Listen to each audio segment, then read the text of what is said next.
So for you to say everybody's on the same page was a complete lie. Now insert, here's Adam Silver. NBA Commissioner Adam Silver said Tuesday night he is tracking WNBA collective bargaining sessions very closely. I speak for Mark as well. We have been involved with this league for 3 decades. I talked to the people who are at the negotiation. Adam Silver did not just join the WNBA's collective bargaining talks. He tilted the entire table.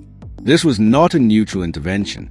It was a clear power maneuver that immediately transfers leverage and increases the pressure on the player's side. The NBA commissioner made his opinion clear. Games must continue, and an agreement must be achieved.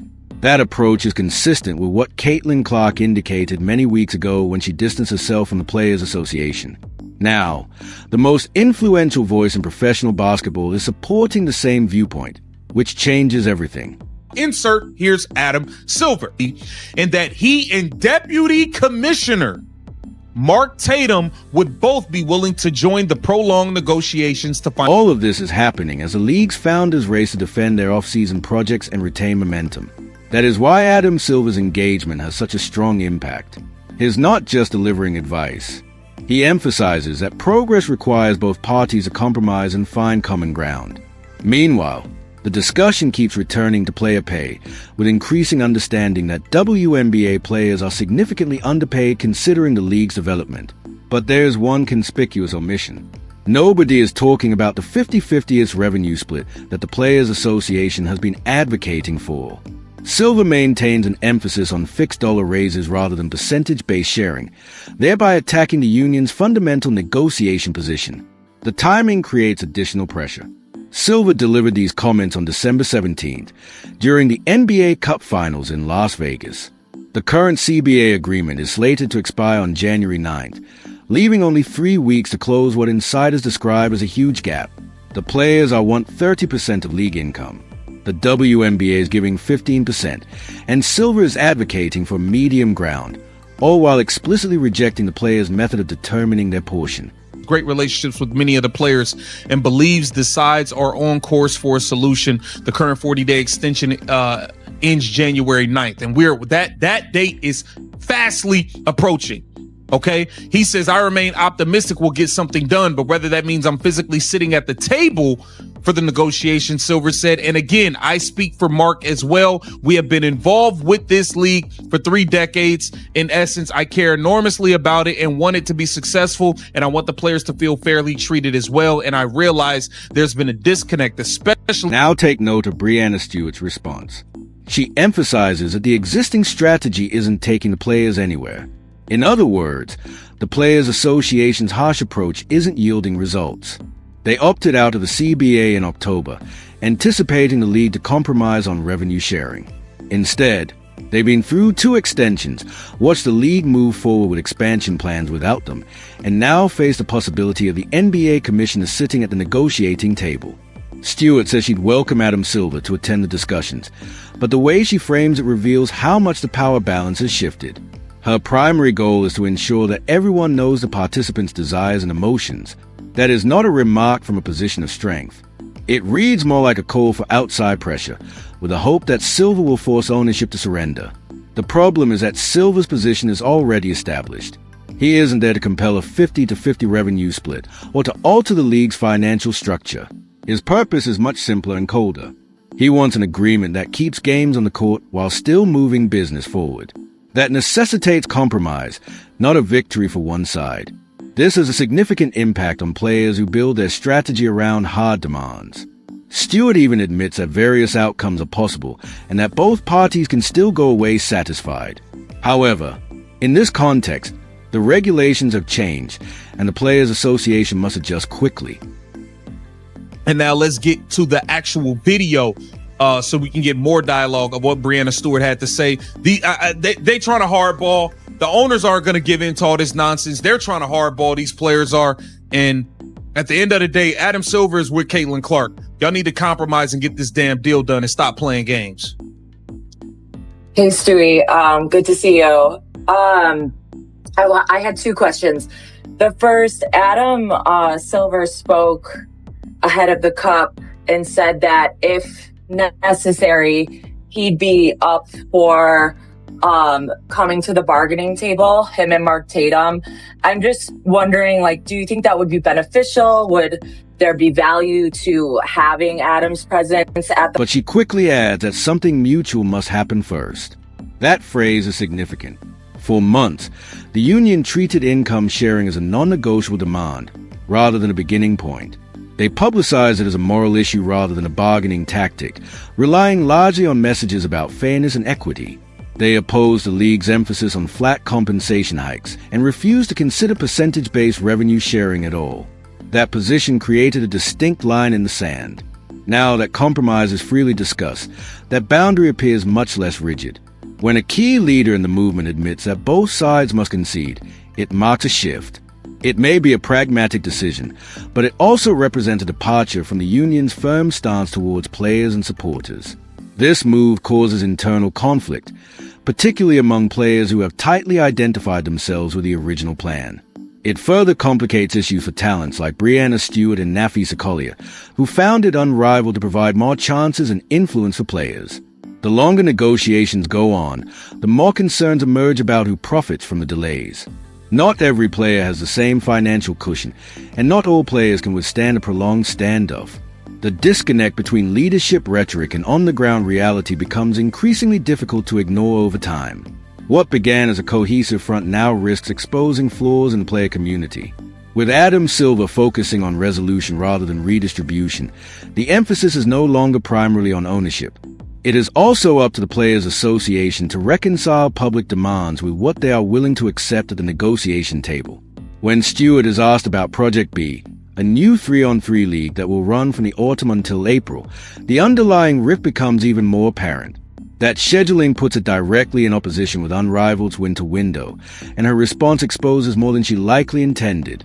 Run from fall to April, which is in direct competition with Unrivaled. What were your immediate thoughts when you heard about Project B?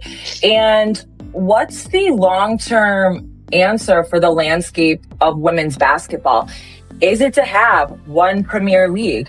Is it to continue developing all of these leagues? Like, what is truly the answer? What is the ideal world for the women's basketball landscape? Yeah, I mean, I think my immediate thoughts when I saw Project B, I was kind of like, well, they saw what worked. You know, they saw the success that we had here at Unrivaled, and they wanted to be a part of that in their own way and try to do it. But at the same time, knowing, She notes that Project B took note of what worked for Unrivaled and aimed to carve out its own niche in that paradigm. Then she immediately shifts to why Unrivaled is unique, emphasizing player parity, access to resources, and keeping athletes-centered. What's more telling, however, is what she leaves out. She fails to recognize that Project B's schedule is more closely aligned with the WNBA calendar. She avoids mentioning that players who want to stay overseas but still play the entire WNBA season now have a viable choice. Instead, Project B is labeled as a copycat. While Unrivaled is framed as a preferable strategy, this is not unbiased commentary. It reads like a promotion. This response reflects a conflict that has shaped these conversations since the beginning. Stewart later adds that the WNBA season does not coincide with anything else. Nothing works properly. She insists on a consensus. However, in the same breath, she confesses that the league has not reached that point and emphasizes that a primary priority remains Unrivaled. That contradiction is important. The Players Association is designed to represent all WNBA players, regardless of their financial situation, career level, or off-season objectives. However, several of the key individuals in these discussions operate a league that directly profits from a shorter WNBA season and protected winter months. These incentives do not exactly correlate with the overall player base. For some athletes, a lengthier WNBA season and more open off-season choices are considerably superior to a concentrated alternative league. When leadership objectives shift towards personal ventures, the union's negotiation position becomes less credible. Caitlin Clark raised this concern some weeks ago. As discussions continue, the overlap between advocacy and self-interest becomes increasingly difficult to ignore. What looked to be cohesive leadership now raises fundamental concerns about whose future is genuinely being prioritized. Isn't really getting us anywhere. So if that means that Adam and Mark need to come to the table, we're more than happy to have that, and just making sure everybody understands what we want and how we feel, and realizing that both things can be true together. You know, everybody can agree and like get what they want out of this, but there has to be some, like, I don't know, mutual, some things in common happening first. So yeah, if Adam wants to come, I would love to. She made it apparent that players must make compromises in order to play the games. The connotation is difficult to ignore. Some athletes appear to be more concerned with defending their summer activities than with a league that actually compensates them. Commissioner Kathy Angel-Burke claimed on the roster's unity, but her allegation was not supported. Players such as DJ Kelly and others publicly supported Caitlin Clark, revealing genuine differences throughout the player base. That internal schism is a major reason negotiations have stalled, which explains why Adam Silver is intervening personally. Silver made it clear that he, along with Deputy Commissioner Mark Tatum, is eager to participate in conversations. That detail is significant.